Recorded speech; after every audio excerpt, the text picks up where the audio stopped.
صدق رسولہ النبی الکریم ونحن علی ذلک لمن الشاہدین والشاکرین والحمد للہ رب العالمین. سلام بحضور خیر الانام صلی اللہ محمد وعلی محمد وسلم. آج ہی ہمارا گرامر آف لو کا نواں میرے خیال میں ہے نشست، اور اس کے لیے آج جو ہم نے موضوع چنا ہے وہ ہے فلسفہ عبادت. عبادت جو ہے وہ کسی بھی سویلائزیشن کے لیے جو کہ کسی آئیڈیالوجی کے اوپر اور خاص طور پر ڈیوینٹی کے حساب سے جو سویلائزیشن نمو پاتی ہے، اس میں عبادت جو ہے وہ بڑا اس کا پیوٹل کیریکٹر ہے.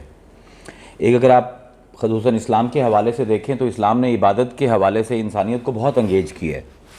مطلب 5 وقت تو آپ نے ویسے ہی عبادت کرنی ہے، پھر منتھ ہے رمضان کا جو عبادت کے حوالے سے مقرر کیا جاتا ہے، پھر حج کے ایام ہیں، عیدین ہیں، تو ہر چیز کے اوپر آپ کو چھاپ نظر آئے گی اسلامی معاشرے میں عبادت کی. لیکن عبادت کس کو کہتے ہیں، اس کی بنیادیں کیا ہیں؟ یہ ایک مشکل سوال ہے، کیونکہ اسلام کا جو فلسفہ عبادت ہے وہ دیگر مذاہب سے قدرے مختلف ہے، اور اس کی وجہ یہ ہے کہ it's not an act of worshipping in Islam. عبادت کا لفظ جو ہے یہ عبودیت سے نکلتا ہے، اور عبودیت کہتے ہیں غلامی کو، یعنی ایک حاکم اور غلام کے درمیان جو چیز ریلیشن شپ کو واضح کرتی ہے اس پروسیس کو اسلام عبادت کہتا ہے. اب عبادت کی بنیادی کیا ہیں؟ تو حکماء کے نزدیک حقائق ثلاثہ. There are 3 foundations of worship in Islam. کہ اگر یہ 3 چیزیں کسی عمل میں پائی جائیں گی تو وہ عبادت ہوگا، اگر نہیں پائی جائیں گی تو وہ عبادت کے معیار سے گر جائے گا. یہ حقائق ثلاثہ کیا ہیں؟ ان میں سب سے پہلا ہے اطاعت و تسلیم، کہ آپ نے کسی کی اطاعت میں عبادت کرنی ہے. دوسرا ہے عشق و محبت، اس کے اندر جو ایموشن ہے، جو سائیکولوجیکل سٹیٹ ہے ورشپر کی، اس کے اندر عشق اور محبت کا پایا جانا بہت ضروری ہے.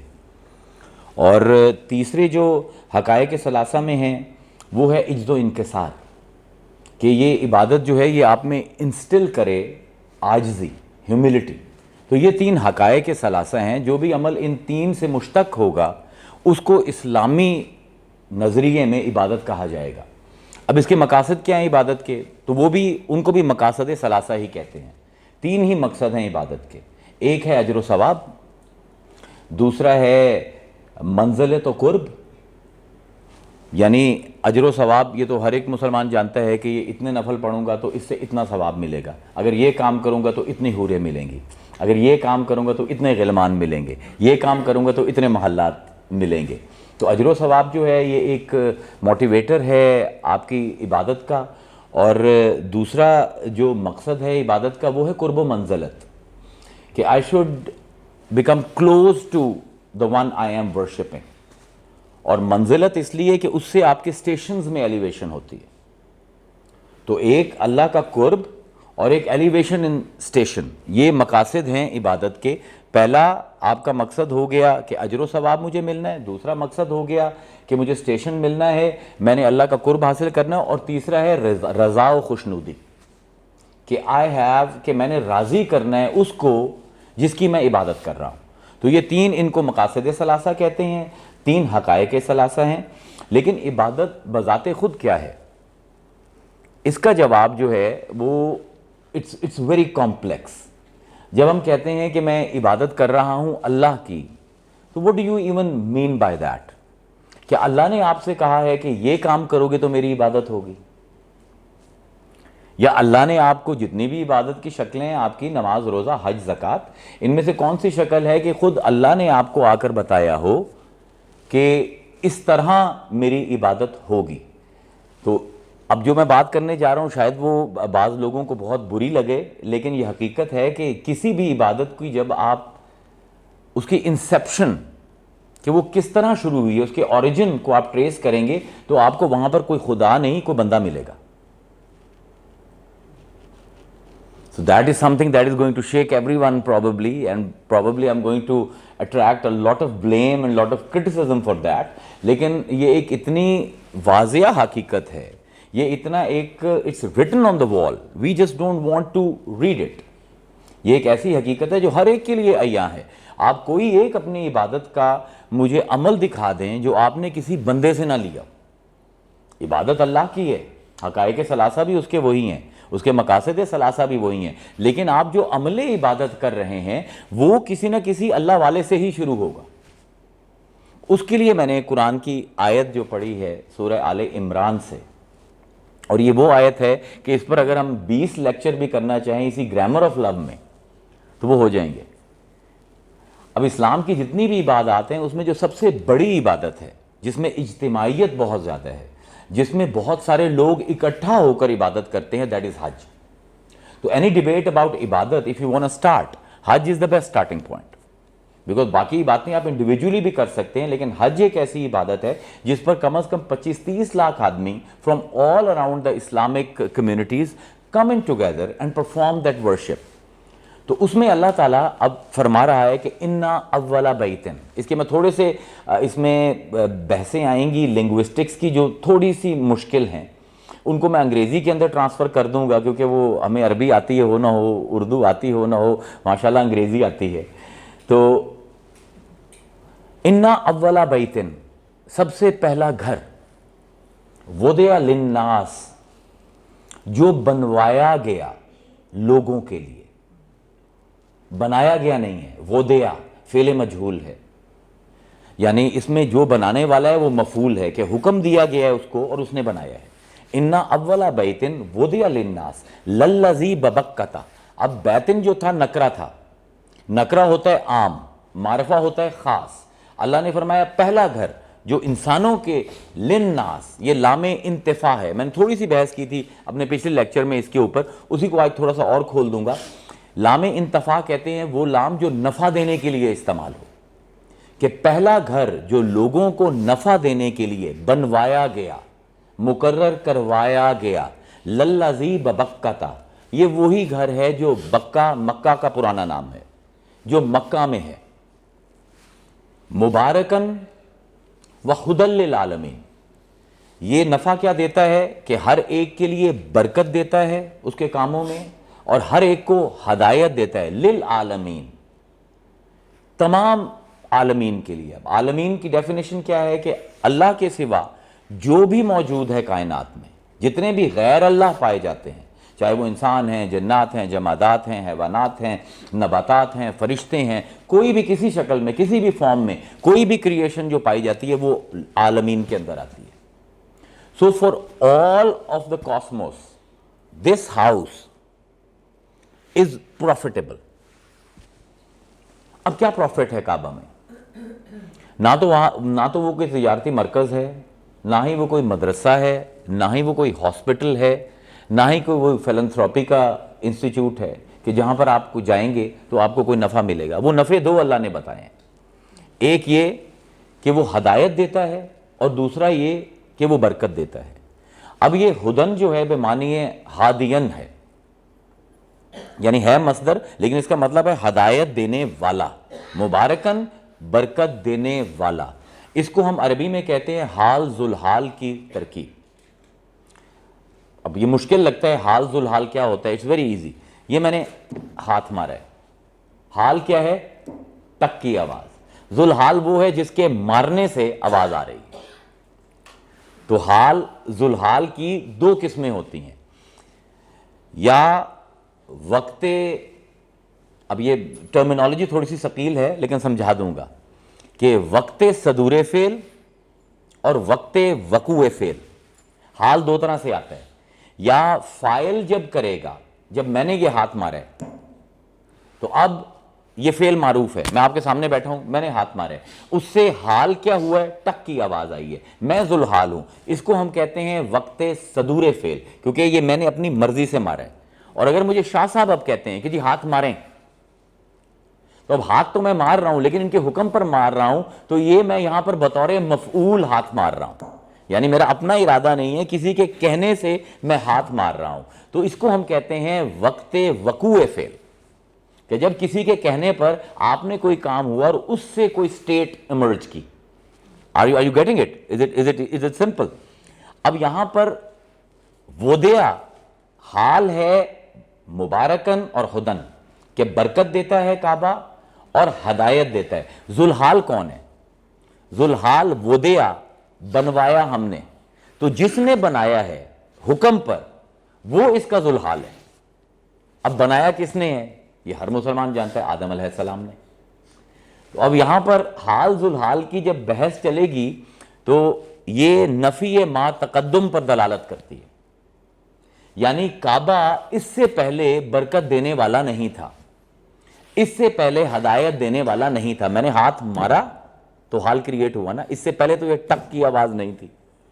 تو کعبے میں جو برکت دینے کی صلاحیت آئی، جو ہدایت دینے کی صلاحیت آئی، فعل مجہول کے مفعول، اس کو ہم انگریزی میں اگر آپ کہیں تو ایکویزیٹو آف اے سینٹینس کیا ہوتا ہے مفعول میں، ایکٹڈ اپون میں، جو آپ کا آئیڈینٹیفائیڈ. اس کو بلکہ یہ بھی اب ہمارا مسئلہ یہ ہے کہ ہماری عربی تو کمزور ہے، اردو کمزور ہے، ہماری انگریزی بھی کمزور ہے. ایکویزیٹو آف اے سینٹینس، کہ ایک چیز کو کوئی ایک جملے میں جو حال وارد ہو رہا ہے وہ کون وارد کر رہا ہے؟ تو وہ ہوتا ہے جو وودیا میں پرسنل پروناؤن ہے، نون پرسنل پروناؤن، جو وودیا میں چھپا ہوا ہے کہ اللہ نے کہا کہ گھر بناؤ، تو جس نے گھر بنایا وہ وودیا کے اندر چھپا ہوا ہے.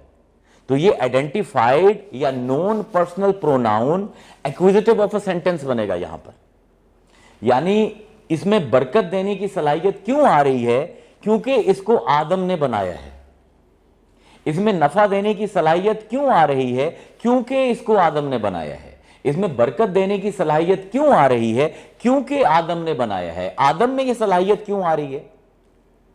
اذ قال ربک للملائکہ انی خالق بشرا من صلصال من حماء مسنون فاذا سویتہ ونفخت فیہ من روحی فقعوا لہ ساجدین. یہ عبادت کے فلسفے پر بہت بڑی آیت ہے قرآن کی، کہ یاد کرو اس وقت کو جب اللہ نے کہا فرشتوں سے کہ میں خاک سے، ایک کیچڑ سے جس میں سے ہوا اٹھتی ہے، اس میں سے میں ایک بشر بنانے جا رہا ہوں، اور جب میں اس کو اپنے ہاتھوں سے سنوار لوں. اب نفع دینا، برکت دینا، ہدایت دینا سب اللہ کی صفت ہے، لیکن جب اللہ کے ہاتھ آدم کو لگے ہیں تو وہ اللہ کی صفات ٹرانسفر ہو رہی ہیں آدم میں، تبھی نبی ہے. نبی کا بھی یہی کام ہے، ہدایت دینا، نفع دینا، برکت دینا. یہ تین ہی کام ہیں نبی کے بطور مطلب انتفاع کے طور پر، نفع کے طور پر. اب اللہ کے ہاتھ لگے ہیں تو آدم میں وہ برکت آئی ہے، اور آدم کے ہاتھ کعبے کو لگے ہیں تو کعبے کے اندر یہ برکت آئی ہے. یہ فلسفہ ہے نفع کا قرآن کا، کہ نافع ہمیشہ اللہ رہے گا، لیکن جس مفعول سے وہ چاہے گا نفع کی ترسیل کروا دے گا. اب لوگ کہتے ہیں کہ غیر اللہ سے نفع ماننا ہمارے ایمان کی کمی ہے. ارے بھائی یہ تو قرآن ہے، ان اول بیت وضع للناس، سب سے پہلے گھر جو ہم نے بنوایا لوگوں کے نفع دینے کے لیے وہ یہ ہے. اور بہت بڑی آیت آتی ہے سورہ قریش میں، لإلاف قریش ایلافہم رحلۃ الشتاء والصیف فلیعبدوا رب ھذا البیت. عبادت کرو اس گھر کے رب کی، الذی اطعمہم من جوع وآمنہم من خوف، کیونکہ اس گھر کی وجہ سے تمہیں خوف کے عالم میں امن ملتا ہے، اور اسی گھر کی وجہ سے تمہاری ٹریڈ چلتی ہے. وہ اس کے اوپر میں پوری تقریر ایک کر چکا ہوں، غالباً یاد ہوگی آپ کو کہ کس طرح جیوگرافک لوکیشن کی وجہ سے کعبہ became the centre of trade activities, اور کس طرح قریشی کیونکہ اس کے کیئر ٹیکر تھے تو کوئی ان کے جو کیراونز تھے ان کو کوئی حملے نہیں کرتا تھا ان کے ٹریڈ کیراونز پر. تو اللہ کہہ رہا ہے کہ میں یہ نفع دے رہا ہوں اے قریشیو تمہیں اس کعبے سے، اب تمہیں میری عبادت بھی اس کعبے کے وسیلے سے کرنی پڑے گی. اور ہم سب کو یہ کہہ رہا ہے کہ تمہارے لیے نفع ہے کعبے میں، لیکن حال ذوالحال کی ترکیب یاد رکھنا کہ اس کعبے میں نفع دینے کی صلاحیت تب آئی ہے جب ایک اللہ والے نے اس کو ہاتھ لگائے ہیں. تو اب آپ جب کعبے میں جاتے ہیں، اب کعبہ کس چیز کی ریپرزنٹیشن ہے؟ تو ہمارے صوفیہ کہتے ہیں کہ محبت کی عادت ہے کہ وہ محبت کی یادگاریں مٹنے نہیں دیتی. یعنی محبت کا ایک عنصر یہ ہے کہ اگر محبت میں کوئی کسی کے لیے کچھ کر دے تو وہ محبوب چاہتا ہے کہ یہ جو یاد قائم ہوئی ہے یہ مٹے نہ. تو طوفان نوح آیا، یہ پہلی تعمیر تھی کعبے کی آدم کے بعد. پھر دوسری تعمیر، اس کا بھی قرآن نے ذکر کیا. دوسری تعمیر میں طوفان نوح آیا تو کعبہ بھی مٹ گیا، جو محلات تھے بادشاہوں کے وہ بھی مٹ گئے، جو لوگوں کے گھر تھے وہ بھی مٹ گئے. تو جب طوفان نوح کے بعد پانی ریسیڈ کر گیا اور نبوت کا انسٹیٹیوٹ دوبارہ انسٹال ہو گیا، تو اب جو پہلا امام آ رہا ہے دنیا میں، آدم تو پہلے نبی ہیں، پہلے امام جو ہیں وہ حضرت ابراہیم ہیں، پہلے شارع حضرت نوح ہیں، پہلا قانون لانے والے کائنات میں حضرت نوح ہیں. حضرت آدم صرف پیغام لے کر آئے تھے، شریعت نہیں لے کر آئے تھے. حضرت نوح شریعت لے کر آئے، اور حضرت ابراہیم علیہ السلام پہلے امام ہیں جن کو اللہ تعالیٰ قرآن میں امام کہہ رہا ہے. تو حضرت ابراہیم کی ذمہ جو پہلا کام اللہ نے لگایا وہ کیا لگایا کہ جا کے کعبے کو تعمیر کرو انہی بنیادوں پر جہاں پر آدم نے تعمیر کیا تھا، کیونکہ آدم نے محبت میں تعمیر کیا تھا.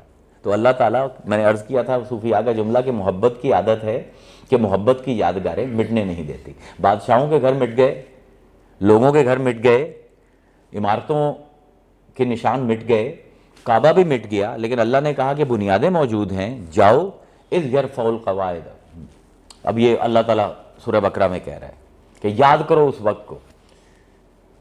یرفع القواعد من البیت ابراہیم و اسماعیل ربنا تقبل منا انک انت السمیع الحکیم، کہ جب انہی بنیادوں سے جن پر آدم نے اس کو تعمیر کیا تھا، ابراہیم نے اور اسماعیل نے مل کر انہی بنیادوں سے کعبے کو اٹھایا.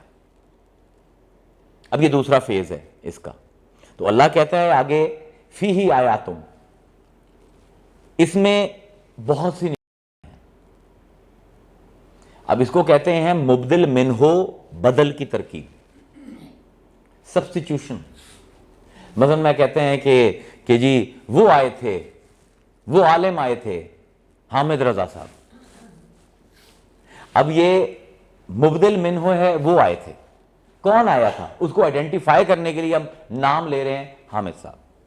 فیہ آیاتم بیناتن، اس میں بہت ساری، جمع کا صیغہ اللہ استعمال کر رہے ہیں، بہت ساری نشانیاں ہیں ہماری. اور بدل اس کا کیا ہے؟ مقام ابراہیم. ایک مقام ابراہیم جس پتھر کے اوپر کھڑے ہو کر ابراہیم نے اس گھر کو تعمیر کیا تھا، وہ پتھر، وہ مقام. اور یہاں پر اب ریلیونس آتی ہے وَاتَّخَذُوا مِن مَقَامِ إِبْرَاهِيمَ مُصَلَّى. اے مسلمانوں، تمہارا مصلی وہ پتھر ہے جس کے اوپر ابراہیم نے کھڑے ہو کر، میں نے کہا تھا نا جس بھی عبادت کے اوریجن پر جائیں گے آپ کو کوئی نہ کوئی اللہ والا مل جائے گا. تو آپ کا جو مصلی ہے تمام مسلمانوں کا، مصلی کا کانسیپٹ ورشپ کے ساتھ ہے. مصلی کی آپ کو ویسے ضرورت نہیں ہے. if you want to pray, if you want a praying mat. تو اللہ فرما رہا ہے قرآن میں وَاتَّخِذُوا مِن مَقَامِ إِبْرَاهِيمَ مُصَلَّى. اے مسلمانوں پکڑو اس پتھر کو جس پر ابراہیم کے پیروں کے نشان ہے، یہ تم سب کا مصلی ہے. تو اب عبادت، اس کا اوریجن، یہ میں آپ کو سمجھانے کی کوشش کر رہا ہوں. ابھی ایک چھوٹا سا ثقیل جملہ ہے، اس کو تھوڑا سا برداشت کر لیں تو آسان ہو جائے گا. پہلے میں اس کو سمجھ کر لوں. یہ اب سبسٹیٹیوشن یہ ہے، اللہ کہتا ہے میری بہت سی نشانیاں ہیں. وہ نشانیاں کہاں پائی جاتی ہیں؟ مقام ابراہیم، مقام ابراہیم میں. من دخلہ کانا آمنا، جو اس گھر میں داخل ہو گیا وہ امن میں.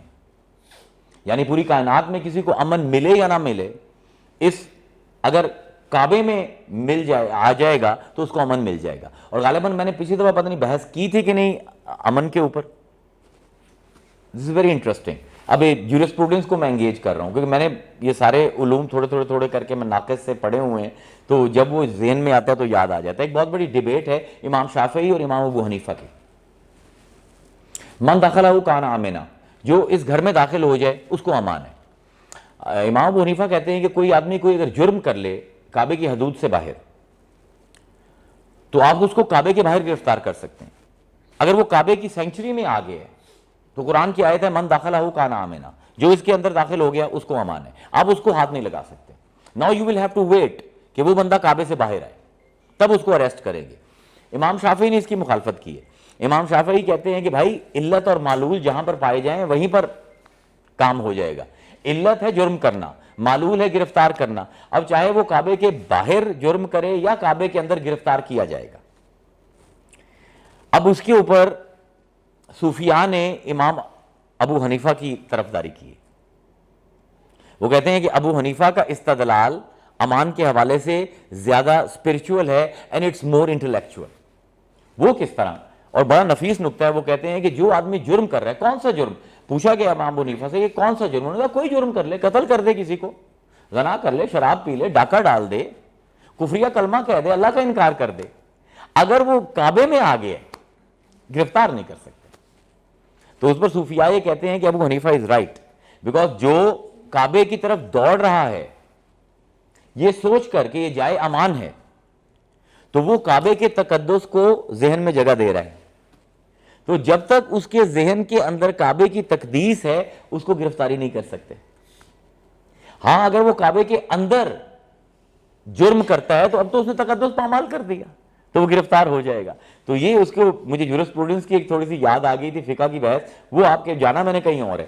اب میں آپ سے عرض کر رہا تھا صوفیاء کا ایک جملہ کہ محبت کی عادت ہے کہ محبت کی یادگاروں کو مٹنے نہیں دیتی. محبت کی یادگاریں کن کو کہتے ہیں؟ ان کے اندر 4 چیزیں, اصول اربعہ. جہاں بھی محبت اپنی یادگار قائم کرتی ہے اس میں 4 عناصر ہوتے ہیں. چاروں میں سے کوئی ایک ہو جائے یادگار قائم ہو جائے گی. کہیں پہ کوئی کام محبتاً کر دیا جائے, عادتاً کر دیا جائے, حاجتاً کر دیا جائے اور عداوتاً کر دیا جائے, وہ محبت کی یادگار ہے. یو ول بی سرپرائز کہ محبت کی یادگار میں عداوت کا کیا کام ہے. یہی چیز آپ کو حج سمجھائے گا. آپ حج پر جاتے ہیں تو حج کا سب سے جو اہم رکن ہر مسلمان جانتا ہے وہ کیا ہے؟ طواف. سو واٹ از طواف؟ حاجی آیا ہے حج کر کے تو پوچھو کیا کر کے ہو؟ عبادت کر کے ہو. کیا عبادت کی ہے؟ چکر لگائے ہیں. بھئی چکر لگانا کب سے عبادت ہو گیا؟ میں یہاں پر بیٹھ کے چکر لگاتا رہوں عبادت ہو جائے گی؟ نہیں, کعبے میں عبادت ہے. وائی؟ ہمارے مسلمانوں کا پرابلم یہ ہے, ہم اوریجن کو مطلب اگر ہم گریک فلاسفہ سے ایک یہی چیز لے لیتے کہ to know a thing is to know its origin. اس کا نیت سے کوئی تعلق نہیں ہے, اس کا واقعے سے تعلق ہے. یہ سرکمسٹانشل ایویڈنسز چاہیے ہوتے ہیں. شریعت کی جب آپ بات کرتے ہو تو اس کے اوپر میں کیا سوچ رہا ہوں وہ فرق نہیں ہوگا. یہاں پر بھی نیت کر کے میں چکر لگاؤں عبادت نہیں ہوگی. کعبے میں عبادت ہے. کیوں؟ اب یہاں پر فقہاء اور محدثین کہتے ہیں کہ ہر سانے کی عادت ہے کہ اپنی مصنوع کو توجہ سے دیکھتا ہے. ہر واضح کی عادت ہے کہ اپنے موضوع کو توجہ سے دیکھتا ہے. یعنی every creator once he has created something, وہ اپنی کریشن کو دیکھتا ہے الٹ پلٹ کے کیسی بنی ہے. میں چھوٹا سا تھا, میرے خیال میں it was like in class 4 اور 5 اسنا میں پڑھتا تھا. تو شی از مائی کلاس فیلو مطلب لائک اسکول فیلو, اور عمر میں تو بہت چھوٹی ہے. تو ادھر پوٹری کے انہوں نے لیسنز شروع کیے. So they ask anybody if you want to learn pottery. تو انہوں نے وہ چکی شکی ایک لگا دی اور وہاں پر ایک خاتون آ گئی جو کہ وہ برتن بنانا سکھا رہے تھے. تو میں بھی چلا گیا کیونکہ مجھے ایک وہ لگا کہ یار اللہ میاں بھی تو یہی کام کرتا ہے. قرآن میں اللہ کہتا ہے کہ میں آدم کو بنا رہا تھا. تو if on a cosmic چکی he is creating humans, تو let's see what it feels to create something. تو میں وہاں پر گیا تو میں نے بھی ایک گندا مندہ ایک وہ بنا لیا. تو میں نے اس کو اٹھا کر دیکھا تو بہت ہی برا تھا.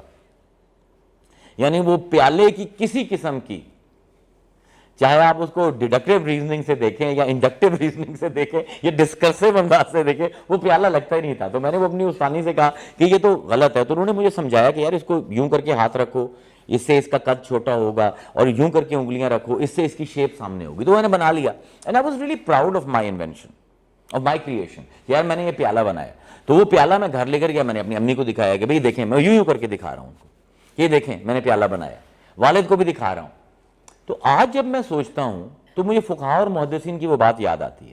وہ کہتے ہیں کہ جب اللہ نے کہا کہ آدم میرا گھر بنا, ایک گھر بنا جہاں پر لوگ آئیں اور عبادت کریں, اور وہ گھر جو ہے وہ ان کو نفع دے, تو حضرت آدم نے گھر بنایا. جب گھر بنایا تو اب کیونکہ وہ سانے ہیں اور ان کی مصنوع ہے, ان کی پروڈکٹ ہے وہ کعبہ, تو انہوں نے چکر لگانے شروع کیے کہ یار کہیں سے کوئی کونا ٹیڑھا تو نہیں ہے, کہیں سے کوئی دیوار جو ہے وہ بیلنس سے آؤٹ تو نہیں ہے. تو 7 چکر انہوں نے لگائے, اور 7ویں چکر کے بعد he was satisfied کہ یار this is good, I have done to the best of my ability.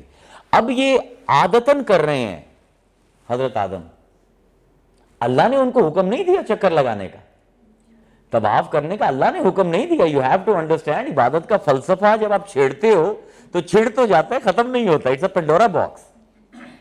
اب طواف آپ کر رہے ہو تو آدم جو کام عادتاً کر رہا ہے, آج وہی کام آپ عبادتاً کر رہے ہو. ہاں یہ فقہاء اور محدثین نے کہا, میں تو ان سے ملا نہیں, سو آئی ڈونٹ نو. 7 ویسے بھی نا it's a number of, it's a infinity. 7 جو ہے نا عربی میں انفینٹی کو ڈینوٹ کرتا ہے, some thing which is out numbered, بہت زیادہ جس چیز کے نمبر ہو. تو 7 انہوں نے لگائے یا نہیں, 7 جب ہمیں لگوائے جاتے ہیں تو اس کا مقصد یہی ہوتا ہے کہ جو کام آدم نے عادتاً کیا تھا اب تم اس کو انفینٹ ٹائمز کرتے جاؤ کرتے جاؤ کرتے جاؤ. تو اب میں عرض کر رہا تھا عبادت کی بنیاد, عبادت کی بنیادیں ہیں کہ جب کوئی اللہ کا محبوب کوئی کام محبتاً کر دے, کوئی کام عادتاً کر دے, کوئی کام عداوتاً کر دے, کوئی کام حاجتاً کر دے, اپنی ضرورت کے تحت, آپ کے لیے وہ عبادت بن جاتی ہے. اور یہ حج آپ کو یہی سمجھائے گا. اب آپ طواف کر رہے ہو کعبے کے, تو اس پر مجھے بلکہ معلقات کا شعر یاد آ گیا مجنوں میاں کا. تو جو حاجی جاتے ہیں تو میں ان کو کہتا ہوں کہ یار یہ شعر یاد کر لو اور اس شعر کو امپلیمنٹ کیا کرو جب کعبہ طواف کرتے ہو. مجنوں میاں کہتے ہیں, مجنوں میاں لیلا کے گھر پر گئے تو شہر میں گئے تو انہوں نے چکر لگانے شروع کر دیے اس کے گھر کے. تو لوگوں نے کہا پاگل ہو گئے, اور انہوں نے پتھروں کو چومنا شروع کر دیا, کبھی کسی دروازے کی چوکھٹ کو پکڑ لے, کسی دیوار کو چومنا شروع کیا. تو لوگوں نے کہا پاگل ہو گئے ہو. تو اس پر اس نے شعر کہا, اطوفو علی الدیار جدار لیلا اقبل ذل جدارا او ذل جدارا وما حب الدیار شغفنا قلبی ولکن حب من سکن الدیار. کہتا ہے کہ اطوفو علی الدیار جدار لیلا, میں طواف کر رہا ہوں. یہ مجھے حج کے اوپر بڑا یاد آتا ہے, حج کے موقع پر میں بھی جب عمرے پر گیا تھا تو میں یہ شعر بڑا پڑھتا تھا کہ میں طواف کر رہا ہوں دیوانہ وار, میں گرد گرد گھوم رہا ہوں, چکر کھا رہا ہوں لیلا کے گھر کے. اقبل و ذل جدارا او ذل جدارا, کبھی اس دیوار کو چومتا ہوں کبھی اس دیوار کو چومتا ہوں. وما حب الدیار و شغفنا قلبی, میں پاگل نہیں ہوں کہ مجھے پتھروں سے پیار ہے, ولیکن حب من سکن الدیار, بلکہ جو ان پتھروں کے اندر بیٹھی ہوں اس کی محبت مجھے یہ پتھر چمبا رہی ہے. حضرت عمر فاروق گئے تھے حج پہ اپنی خلافت کے زمانے میں, تو he was like a very, مطلب ان کے اندر بہت زیادہ صوفیانہ پن نہیں تھا حضرت عمر میں. ان کی طبیعت, تو جب لوگوں نے دیکھا نا کہ حجر اسود کو چوم رہے ہیں تو انہوں نے منہ ادھر کر لیا. تو لوگوں نے کہا کیا ہوا ہے, کہتے ہیں یار یہ انہیں پتھروں سے تو نکالنے ہمارا رسول آیا تھا. اب وہ بہت بڑی عبادت ہے حجر اسود کو چومنا, کہ اللہ فرماتا ہے کہ یمین اللہ فی الارض, اللہ کا دایاں ہاتھ ہے زمین پر, اگر اس کو چوم لو گے تو فرشتے لکھتے ہیں کہ اس نے اللہ کے ساتھ مصافیہ کی ہے. You shook hands with the God and if you look at it, it's a پتھر. تو حضرت عمر کا وہ ریلیکٹنٹ تھے, تو پھر آخر پہ جا کر انہوں نے چوما اور انہوں نے ایک شعر کہا جس کا ترجمہ ایک اردو کے شاعر نے بہو بہو کیا, کہ وہ کہتے ہیں کہ تیرے بوسے کو دیتے ہیں ہم بوسا حجر اسود پر. I'm not kissing the stone, I'm kissing the kiss of my prophet on the stone. تیرے بوسے کو ہم دیتے ہیں بوسا حجر اسود پر, وگرنہ کیا کام تھا ہم مسلمانوں کو پتھر سے. تو اب وہ جو کس کرنا ہے وہ بھی عبادت بن رہا ہے. وہ عبادت کیوں بن رہا ہے, حضور نے کی ہے تو میں اس لیے کر رہا ہوں. پھر ان کا ڈائلاگ ہے حجر اسود سے کہ تو آکڑ نہ, تو یہ نہ سمجھ کہ میں تیرے لیے آیا ہوں. اگر میں نے اپنے محبوب کو تیری تعظیم کرتے ہوئے نہ دیکھا ہوتا, تجھے چومتے ہوئے نہ دیکھا ہوتا, تو تیری اتنی اوقات نہیں کہ عمر آ کر تجھے چومتا. تو جب بھی آپ فلسفی آف ورشپ کھولیں گے, اب جو طواف کرنا ہے یہ عادت ہے آدم کی, he did it out of habit, کہ جب بھی آپ کچھ بناتے ہو آپ اس کو گھما گھما کے چیز کو دیکھتے ہو. تو آدم نے ایک گھر بنایا ہے اور اب گھوم گھوم کر اس کو ہر طرف سے دیکھ رہے ہیں. جو کام عادتاً کر رہے ہیں آدم, آج آپ وہی کرتے ہو, آپ کے لیے وہ عبادت ہے. اب جو کام اللہ کا کوئی بندہ عداوتن کر دے, نفرت سے کر دے, آج آپ کرو وہ بھی عبادت ہے. This is a tough one and difficult to swallow, کہ عداوت میں کوئی کام کرے اللہ والا تو آپ کے لیے عبادت کیسے بنے گی؟ اس کا بھی بہترین نمونہ آپ کا حج ہے. آپ جاتے ہیں تو آپ جو مرد حضرات ہیں اپنے کندھے, ایک کندھا ننگا کر کے اور رمل کرتے ہیں ابتدائی 3 چکروں میں. یہ حجر اسود سے شروع ہوتا ہے اور رکن یمانی تک آتا ہے, حتیم کی طرف سے آتے ہو. واٹ از رمل؟ اکڑ کر چلنا, کندھے اچکا کر چلنا, اور بڑے جس طرح the way the wrestlers, Pallavan جس طرح واک کرتے ہیں, that is رمل. اب اگر آپ قرآن کو لیں تو قرآن رمل کے خلاف ہے. وَلَا تَمْشِي فِي الْأَرْضِ مَرْحًا, اللہ فرما رہا ہے زمین پر اکڑ کر مت چلو. اِنَّكَ لَن تَخْرِقِ الْأَرْضِ, اکڑ کر چلنے سے تم زمین کا سینہ نہیں پھاڑ دو گے. وَلَا تَبْلُغُ الْجِبَالَ طُولًا, اور نہ ہی تمہارا قد اتنا اونچا ہو جائے گا کہ تم پہاڑوں کے اوپر جھانک سکو. اس لیے اکڑ کر کیوں چلتے ہو؟ سورہ لقمان میں حضرت لقمان اپنے بیٹے کو وصیت کر رہے ہیں کہ بیٹے یہ جو گال پھلا پھلا کر غصے میں بات کرتا ہے یہ مت کیا کر. وَلَا تَمْشِ فِي الْأَرْضِ مَرْحًا, اور زمین پر اکڑ کر مت چلا کر, کندھے اٹھا کر مت چلا کر. ان اللہ لا یحب کل مختال فخور, اللہ تعالیٰ کو اکڑ کر چلنے والے, اللہ تعالیٰ کو فخر کرنے والے بالکل پسند نہیں.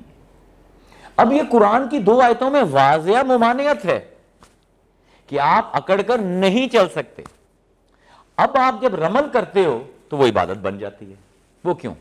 6 ہجری میں حضور گئے حج پہ, اور قریش نے, آپ کو پتا ہے صلح حدیبیہ کے موقع پر قریش نے ان کو عمرہ نہیں کرنے دیا. عمرے کے لیے گئے تھے حضور, تو حضور کو عمرہ ساقط کر کے, احرام ختم کر کے, جانور قربان کر کے واپس جانا پڑا. تو اس میں شک تھی کہ آپ اگلے سال آ کر سکتے ہو عمرہ. تو 7ویں ہجری میں جب حضور جا رہے تھے تو کسی نے آ کر بتایا کہ یا رسول اللہ, قریشیوں نے ایک افواہ کی ہوئی ہے کہ یہ جو مسلمان ہیں نا, they have become nomads and they live in the forest, صحراؤں میں رہتے ہیں. اور یثرب, جیسے یثرب کا لفظی مطلب ہے the land of epidemics, جس طرح آج کل چائنا بنا ہوا ہے.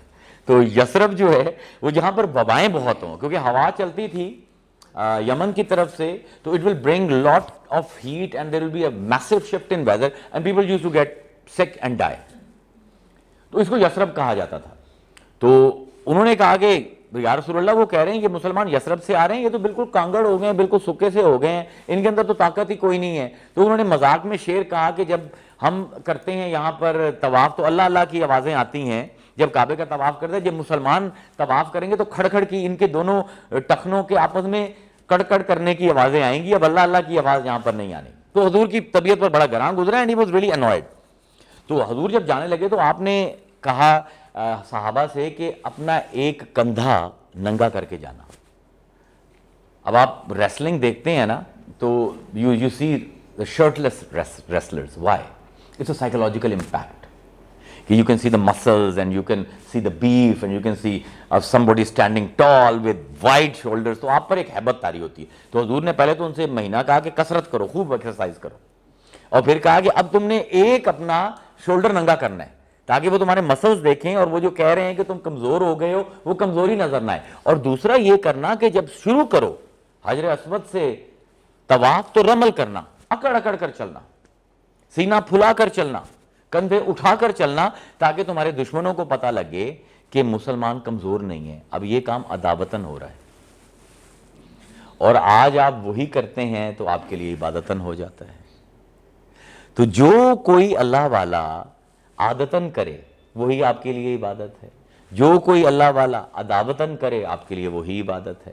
اب کوئی اللہ والا کوئی کام اپنی ضرورت سے کر دے, حاجتن اپنی ضرورت سے کر دے, آج آپ وہی کام اس کی پیروی میں کر دو, اللہ کی وہی عبادت ہے.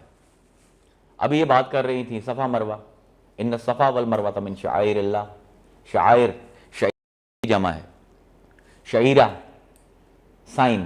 کون سا سائن؟ جو کسی کی یاد دلا دی, کسی کی لڑکی سے محبت ہوئی, اس نے انگوٹھی دے دی, اب وہ تو چلی گئی, اس کی شادی ہو گئی, اب انگوٹھی دے کے آئیں بھرتا ہے.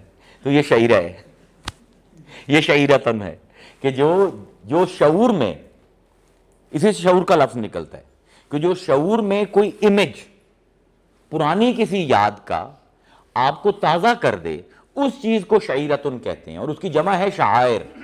ان الصفا والمروۃ من شعائر اللہ، صفا اور مروہ ہماری بہت سی نشانیوں میں سے دو نشانیاں ہیں۔ اب کیا ہوا ہے صفا مروہ پر؟ چلیں، طواف تو آدم کی وجہ سے ہو گیا، قربانی ابراہیم کی وجہ سے آپ نے دے دی، شیطانوں کو پتھر بھی آپ نے ابراہیم کی وجہ سے مان لیے، آپ نے مقام ابراہیم پر مصلی بھی ابراہیم کی وجہ سے بچھا لیا، آپ نے رمل بھی حضور کی اقتداء میں کر لیا، تو یہاں پر تو کوئی نبی نہیں چلا۔ یہاں پر بہت بڑی ڈیبیٹ چلے گی عبادت کے، وہ لوگ جو کہتے ہیں جی قوالی جو ہے وہ کبھی بھی اسلام کے شاعر کا حصہ نہیں بن سکتی، they are wrong. It's a very careless interpretation of the text. اب صفا اور مروہ پر کیا ہو رہا ہے؟ ایوری مسلم نوز صفا اور مروہ ایک مرد اور عورت کے نام ہے۔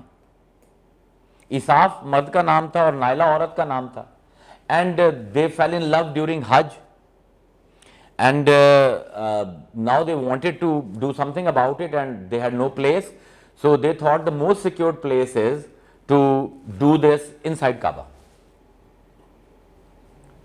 So they had whatever inside Kaaba، اور پھر ان کو فوسلائز کر دیا گیا روایت کے مطابق، وہ جو ہیں ان کو مطلب وہ پتھر بن گئے دونوں، مرد اور عورت، اور عبرت کے لیے لوگوں نے صفا کے اوپر اس بندے کا اور مروہ کے اوپر اس عورت کا ڈھانچہ رکھ دیا۔ تو جس طرح کہ ہم لوگ ہیں، پہلے تو سارے ان کو دیکھ کر عبرت کرتے تھے، پھر انہیں کی عبادت شروع ہو گئی، انہیں کی منتیں ماننی شروع کر دی۔ ہماری عادت ہے جو بھی چیز کھڑی ہوتی ہے ہم اس کی منت مان لیتے ہیں۔ تو جب صحابہ آئے تو صحابہ آ کر ڈرتے تھے کہ ہم نے صفا مروہ صحیح نہیں کرنی، کہ یہاں پر تو بت ہیں۔ تو حضور نے کہا کہ بھائی جس کعبے کے طواف کر رہے ہو اس کے اندر تو 360 بت تھے، وہ سارے میں نے گرا دیے، ان دو کو میں گرا دیتا ہوں، یہ اللہ کی نشانی ہے۔ اس پر یہ قرآن کی آیت آئی ہے، ان الصفا والمروۃ من شعائر اللہ، اللہ کی نشانیوں میں سے۔ بھائی اللہ کی نشانی کس طرح ہے؟ اللہ نہیں ہے یہاں پر آ کے چلا ہے، اللہ نے صحیح کی ہے۔ ایک بی بی ہے اور اس کا بچہ ہے اور بچہ پیاسا ہے، اور اب ماں کو یہ ہے کہ I don't have any milk anymore because it's been 3 days, now she has no water and now she goes in search of the water. تو صفا اور مروہ دو پہاڑی ہیں، ان کے اندر ایک چھوٹی سی وادی ہے۔ اب پرابلم یہ ہے کہ اس کو اٹھا کر چلتی ہیں اسماعیل کو، تو وہ روتے ہیں because he is already very hungry. تو وہ جہاں پر اب ہے آب زمزم کا کنواں، یہاں پر ایک اونچے سے پتھر پر انہوں نے بچے کو لپیٹ کر ایک رومال میں رکھ دیا تاکہ مجھے نظر آتا رہے دور سے، اور صفا پر چڑھی اور ارد گرد دیکھا کہ کہیں پر ان کو کوئی she can find a trace of water or she can find somebody and call for help or she can find the birds going somewhere and she will know کہ پانی اس طرف ہے، یا جانوروں کا کوئی غول دیکھیں، جانور جو ہیں پانی کی تلاش میں نکلتے ہیں and they know where the water is in the desert. اب اوپر چڑھی، ساتھ ساتھ بچے کو بھی دیکھ رہی ہیں، تو بچہ وہاں سے نظر آ رہا ہے اور ساتھ ساتھ دیکھ رہی ہیں ارد گرد کہیں پانی کا نشان نہیں ہے۔ اب سوچا کہ وہ دوسری پہاڑی پر چلتی ہوں، مروہ کے اوپر۔ اب کیونکہ وہ وادی تھی تو جب وادی میں آئیں تو بچہ نظر آنا بند ہو گیا، and now she got worried کہ یار کوئی جانور نہ آ کے تنگ نہ کرے میرے بچے کو، تو she started running towards Marwa.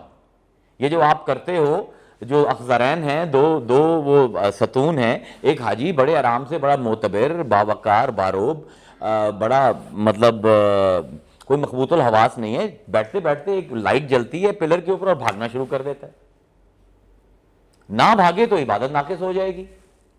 بھئی کیوں بھاگی ہے حاجرہ؟ حاجتاً بھاگی ہے، نہ عادتاً بھاگی ہے، نہ محبتاً بھاگی ہے، نہ عداوتاً بھاگی ہے، صرف حاجتاً بھاگی ہے، اور اپنی ضرورت کے تحت بھاگی ہے کہ مجھے اپنا بچہ نظر آ جائے۔ تو جو کوئی اللہ والا اپنی حاجت کے تحت کر لے and you replicate it today، وہی آپ کی عبادت ہے۔ I know I'm going to get into a lot of hot water with scholars over this philosophy that I'm building، لیکن حقیقت یہ ہے کہ اللہ فرما رہا ہے اِنَّ أَوَّلَ بَيْتٍ وُضِعَ لِلنَّاسِ لَلَّذِي بَبَكَّةَ مُبَارَكًا وَهُدًى لِلْعَالَمِينَ۔ ہدایت اور برکت اس کے اندر ہم نے رکھ دی ہے۔ آدم نے جب بنایا تھا، وقت وقوع فعل جب آدم کے ہاتھ لگے ہیں تو اس کے اندر نفع دینے کی تم سب لوگوں کو طاقت ہم نے رکھ دی ہے۔ آپ اگر آج بھی اس کو عام کانٹیکسٹ میں بھی دیکھیں تو آپ کا سب کا خالق کون ہے؟ اللہ ہے۔ تو آپ میاں بیوی کی شادی ہوتی ہے، کیا وہ دعا کرتے ہیں بیٹھ کر کہ اللہ میاں اپنی اس فیکٹری کا پتہ بتا جہاں سے جا کر ہم نے بچہ بنوانا ہے؟ خالق تو تو ہے بھائی، خالق تو وہ ہے، لیکن خلاقی کے لیے اس نے ایک نظام رکھا ہے، ایک ہے قدرت اور ایک ہے نظام قدرت۔ اللہ تعالیٰ ہی ہمیں زندگی دیتا ہے، اللہ ہی ہمیں موت دیتا ہے، لیکن زندگی دینے کے لیے ماں باپ کو وسیلہ بناتا ہے اور موت دینے کے لیے ملک الموت کو وسیلہ بناتا ہے۔ تو جو نظام قدرت کا انکار کرے وہ حقیقتاً قدرت کا انکار کرتا ہے۔ آپ کے ماں باپ ہیں، آپ ان کی تخلیق ہو آج، they are the secondary movers, وہ وسیلے ہیں جن کے ذریعے آپ دنیا میں آئے ہو۔ اگر آج آپ اپنے باپ کے ساتھ تلخ کلامی کرتے ہو، اللہ کہتا ہے جو باپ کا احترام نہیں کرتا وہ میرا احترام نہیں کرتا۔ بھائی اللہ تو کہاں پر، باپ کہاں پر؟ یعنی جس وسیلے کے سے تمہیں مل رہا ہے تم نے اس وسیلے کو بھی ماننا ہے، اور میں جو ٹاپ پر ہوں جو اس وسیلہ دینے والے کو طاقت دے رہا ہوں مجھے بھی ماننا ہے۔ تو یہ جو فلسفہ ہے سارا عبادت کا، اس کے جب آپ اوریجنز ٹریس کریں گے، اس کی انسیپشن ٹریس کریں گے، تو ہر ایک کے اوپر آپ کو کوئی نہ کوئی بندہ ہی ملے گا، کوئی اللہ والا ہی ملے گا۔ اب مختلف ریلیجن جب آپ سٹڈی کرتے ہو، کرسچینٹی میں ورشپ کا علیحدہ طریقہ ہے، جوڈائزم میں علیحدہ ہے، اسلام میں علیحدہ ہے۔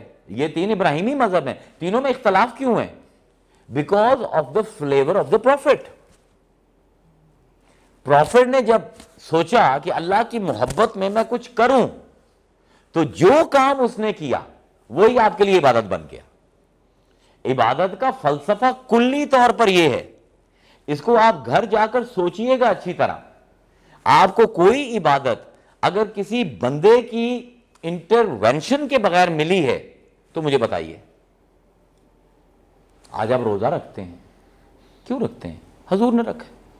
نماز پڑھتے ہیں، 5 وقت پڑھتے ہیں، اور نماز کا بھی آپ دیکھ لیجئے، یہ بڑا کنٹروورشل سی بات ہے لیکن سن لیں، مسلمانوں میں ایک بہت بڑا جھگڑا ہے جمع مابین صلاتین کا، کہ 2 نمازیں اکٹھی کی جا سکتی ہیں کہ نہیں۔ اہل تشیع کہ ہاں وہ جائز ہے، اور اہل سنت بھی اس کو جائز مانتے ہیں، لیکن ہماری آپس میں ضدیں ہوتی ہیں، تو جتنا علم ہو اتنی ضد زیادہ ہو جاتی ہے اکثر اوقات۔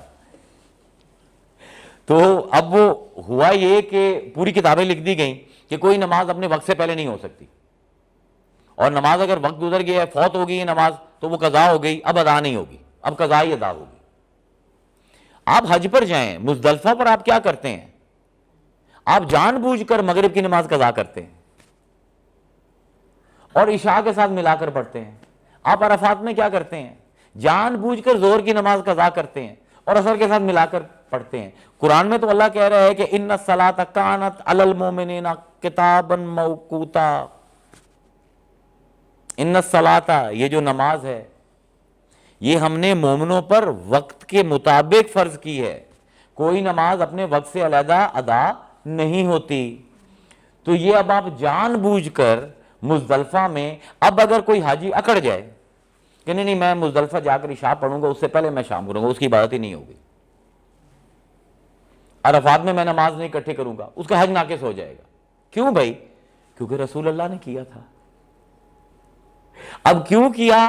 حضور نے عادتاً کیا، حاجتاً کیا، حضور نے اس کو محبتاً کیا، وی ڈونٹ نو، لیکن ایک سٹینڈرڈ ہے لا گیور آپ کے سامنے مصطفیٰ۔ اگر وہ نمازیں اکٹھی کر رہا ہے تو آپ کی مجال نہیں کہ اس وقت آپ نمازیں جدا کر لو، اور جہاں پر نمازیں جدا کر رہا ہے آپ کی مجال نہیں ان کو اکٹھا کر لو۔ تو اس پوری عبادت کے اوریجن میں بھی آپ کو ایک بندہ نظر آئے گا، اور کعبے کا اپنا وجود، یہ ہمارا کعبہ نہیں تھا، ہمارا کعبہ بیت المقدس تھا، جیروشلم۔ اب ہوا کیا، حضور مدینہ جب آئے، اب اس کو تھوڑا سا میں دیکھوں کتنا ٹائم ہے میرے پاس۔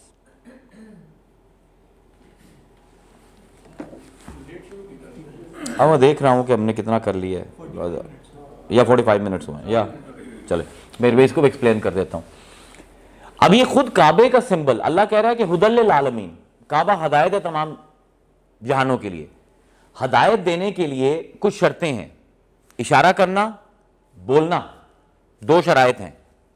ہدایت دینے کے 2 ہی طریقے ہیں، یا آپ بول کر کسی کو بتاؤ یار یہ کرو، یا کسی کو اشارہ کر کے بتاؤ یار یہ نہ کرو۔ یا آپ کوئی آتا ہے کہ میں اندر آؤں یا نہ آؤں، میں اشارہ کر دیتا ہوں، یہ ہدایت ہے۔ ہدایت کا کام ہے راستے روشن کرنا، آسانی کر دینا, میں اس کو کہہ دوں گا آ جا. اب کعبہ نہ اشارہ کرتا ہے نہ بولتا ہے, ہدایت کیسے دیتا ہے؟ You have to understand. اب you getting it's the spirit of all عبادات. جو کعبے کا اپنا وجود ہے, اللہ نے جو کہا ہے ہدی للعالمین, کسی وجہ سے کہا ہے. کیوں؟ کعبے کے اندر کیا چیز ہے کہ یہ ہر ایک کو ہدایت دے رہا ہے؟ بھئی مسلمانوں کے لیے یہ ہے کہ میرا کعبہ نہیں ہے, میرا کعبہ اللہ نے بیت المقدس مقرر کیا تھا. حضور مدینہ ہجرت کر کے آئے تو مسلمان پچھلے 13 سال سے یروشلم کی طرف ہی, بیت المقدس کی طرف ہی نماز پڑھ رہے تھے منہ کر کے, کعبے کی طرف منہ نہیں کر رہے تھے. بلکہ جب مدینہ میں آئے تو it was a very strange ordeal for Muslims because they had the respect of Kaaba because they were Meccans, مکہ کے رہنے والے تھے, اور مکہ والوں کی نظر میں اللہ کا گھر تھا کعبہ اور بہت احترام تھا. تو یہاں پر مکہ میں ہوتے ہوئے اللہ کے گھر کے آپ کو بیت المقدس کی طرف نماز پڑھوائی جا رہی تھی. تو it was like kind of it was a conflict that was being created. اب جب مدینہ میں آئے تو conflict became it got intensified, کیونکہ مدینہ کی جغرافک پلیسمنٹ کچھ ایسی ہے کہ اب جب بھی آپ یروشلم کو منہ کرو گے تو آپ کی کمر کعبے کی طرف ہوگی. So now even physically it was very overwhelming for Muslims کہ یار ہمارے تو آباء و اجداد اس کو اللہ کا گھر کہتے تھے, اور اللہ نے اپنی حفاظت کے لیے طیرن ابابیل بھی بھیجے تھے, غول کے غول بھیجے تھے, اور آج میں اس کو کمر کر کے اللہ کی عبادت کر رہا ہوں. It's a spiritual crisis. لیکن حکم ہو گیا کہ بھئی یہاں پر بھی, اب یہاں پر جو بیت المقدس کی طرف رخ کر کے نماز پڑھنا تھا, it was politically very beneficial. Why? Because Muslims were in minority. 200-250-300 Muslim تھا. مدینے کی آبادی لگ بھگ 4-5 ہزار کی تھی. اس کے اندر ایک کنٹینجنٹ تھا جو جوز کا تھا, اینڈ وہ تھے 1000 کے قریب. پھر کرسچنز تھے 200-400, اور باقی سارے مشرک تھے. اب 200-250-300 بندہ جو ہے کیسے سروائیو کرے؟ تو جب عیسائیوں نے اور یہودیوں نے دیکھا کہ یہ اسی کعبے کی طرف منہ کرتے ہیں جس کعبے کی طرف ہم کرتے ہیں, تو it was a very good political thing for Muslims. یہ ایک جتھا بن گیا نا کہ ہاں ہم سارے وہ ہیں جو بیت المقدس کی طرف منہ کر کے نماز پڑھتے ہیں. So it had political benefits. لیکن اب ہوا کیا؟ اب دس از ویری انٹرسٹنگ. ہوا کیا کہ نبی کے دل میں یہ آیا, اب یہ محبتاً کوئی کرے, اب یہ آخری دلیل میں دے رہا ہوں کہ محبتاً کوئی اللہ والا کچھ کر دے, آپ کے لیے وہی عبادت ہے. حضور کے دل میں یہ آیا کہ یار ہم بھی اسی طرف منہ کر کے نماز پڑھ رہے ہیں جس طرف عیسائی اور یہودی کرتے ہیں, اور یہ یہودی اور عیسائی جو ہیں ہمارے ساتھ سازشیں بھی بڑی کرتے ہیں. They are trying to murder me sometimes, and sometimes they are trying to throw me out of Medina. تو I should have my separate Kaaba. And why not the Kaaba that was built by Adam? یہ both of them are built by Adam. Even بیت المقدس از blood by, لیکن 6 مہینے کا فرق ہے دونوں کی تعمیر میں روایات کے مطابق. تو اب حضور کا دل ہے. اب پرابلم یہ ہے کہ اللہ نے مقرر کیا ہے. It's a very romantic dialogue in Quran, and probably the most romantic and most intense dialogue in Quran, کہ اللہ تعالیٰ کا حکم ہے, قانون بنا دیا اللہ نے کہ یروشلم کی طرف نماز پڑھو. اب قانون اللہ کا ہے, اور اللہ کیا ہے وَلَن تَجِدَ لِسُنَّتِ اللَّهِ تَبْدِيلًا وَلَن تَجِدَ لِسُنَّتِ اللَّهِ تَحْوِيلًا. میں جو عادتیں بنا دوں, جو میں قانون بنا دوں, نہ اس کو موڑنے والا کوئی ہے نہ اس کو توڑنے والا کوئی ہے. قانون کا لفظ آپ جانتے ہیں قانون کا لفظ کہاں سے نکلا ہے؟ جنید بھائی آپ کو تو پتا ہونا چاہیے. یہ میں نے سارے لائر سے پوچھا, کسی کو نہیں پتا, ججز سے بھی پوچھا, نہیں پتا. قانون سریانی زبان کا لفظ ہے, سریک. ہم جب چھوٹے ہوتے تھے, اب آپ کے پاس رجسٹرز ہیں. We never had registers at that time. اور بہت برے ہوتے تھے رجسٹر, وہ ایک کھولتے تھے آپ پورا ہی کھل جاتا تھا. تو ہماری والدہ ہمیں گتا دیتی تھی اور ہمیں کرسی کرنا سکھائی جاتی تھی کہ آپ نے کاغذ لے کر اس کی شیٹ کو فولڈ کرنا ہے ایک سائڈ سے اور حاشیہ بنانا ہے. اس کو کہتے تھے کرسی کرنا. اور پھر ہم جب ایگزامینیشن ہال میں بھی بیٹھے ہوتے تھے تو ایک گتا ہوتا تھا, اس گتے کے درمیان 2 سوراخ ہوتے تھے اور اس میں سے تھریڈ آیا ہوا ہوتا تھا, اور ہم نے ہولز کرنے ہوتے تھے کاغذ میں, اور وہ رسہ اس میں سے گزار کر اور اس کو ہم باندھتے تھے. قانون کہتے ہیں 2 گتوں کو, ایک گتا نیچے, اس میں 2 سوراخ, اس میں سے تھریڈ آئی, آپ نے کاغذ لیا, اس کی کرسی کر کے آپ نے اس کی لائنوں کے اوپر وہ 2 سرکلز نکالے اور سوراخ کر کے وہ تھریڈ اس میں سے گزارا, پھر ایک گتا اوپر آیا, اس میں بھی 2 سوراخ ہیں, اس کو نکال کر آپ باندھتے تھے.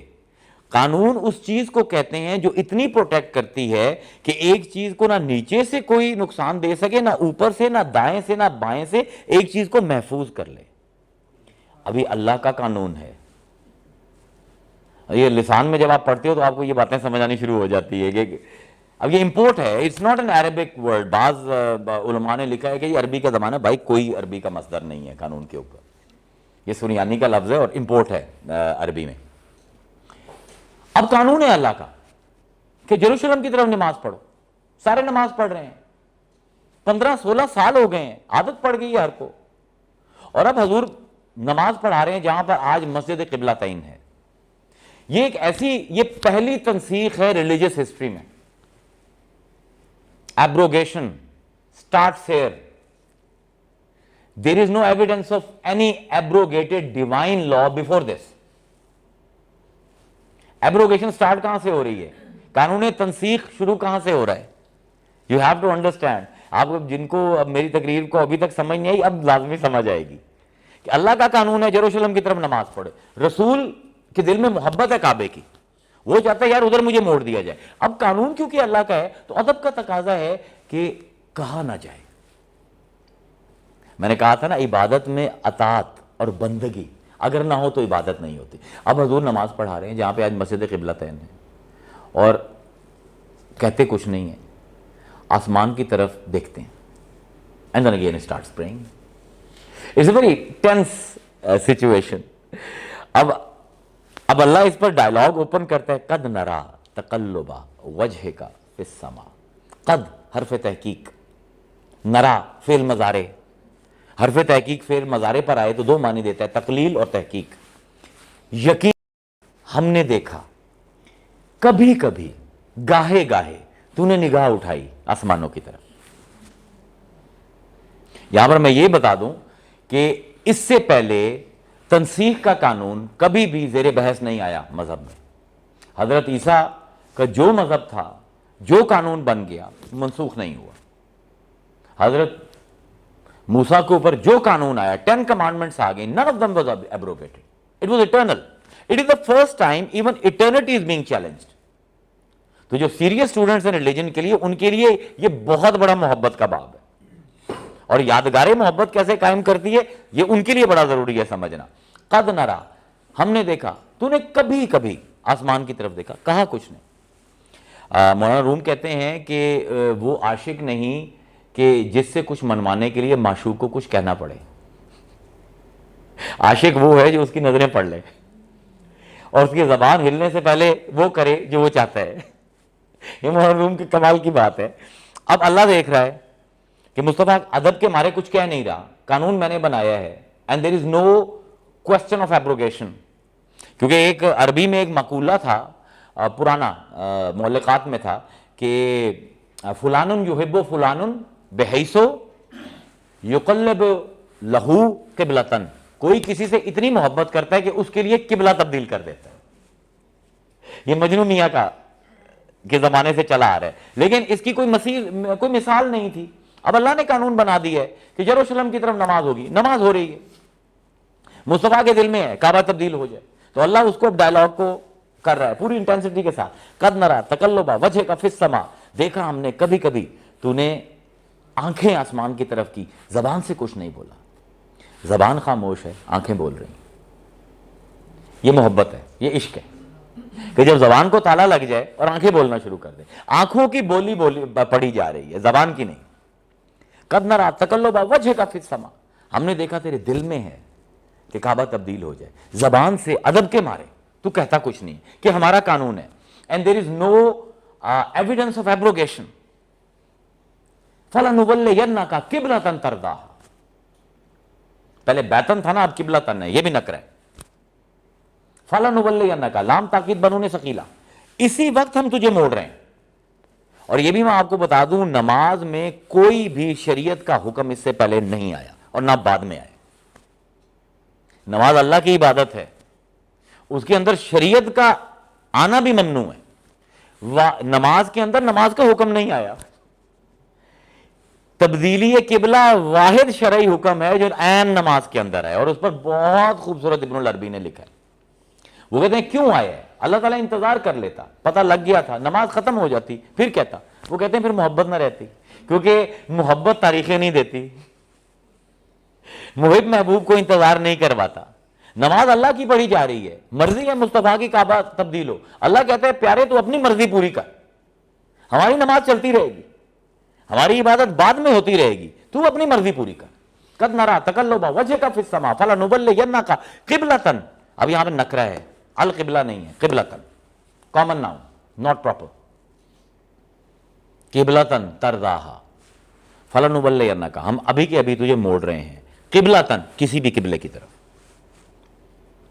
نان آئیڈینٹیفائڈ قبلہ, نان فکسڈ قبلہ.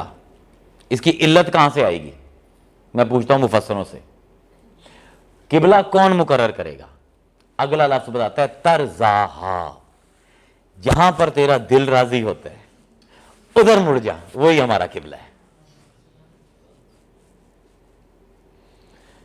تو اب جو محبت تھی مصطفیٰ کے دل میں کہ قبلہ تبدیل ہو جائے, آج آپ کی ساری عبادت اسی کعبے کی طرف ہو رہی ہے. تو یہ تو آپ کا کعبہ ہے ہی نہیں بھائی, یہ تو رضائے مصطفیٰ کا کعبہ ہے.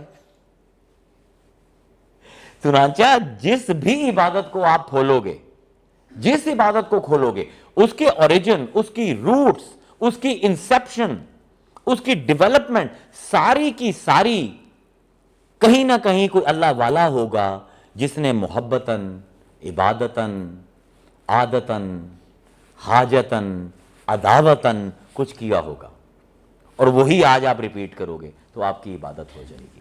وآخر دعوانا ان الحمدللہ رب العالمین. یہ سر آپ جیسے وہ پتھروں کا ذکر کر رہے تھے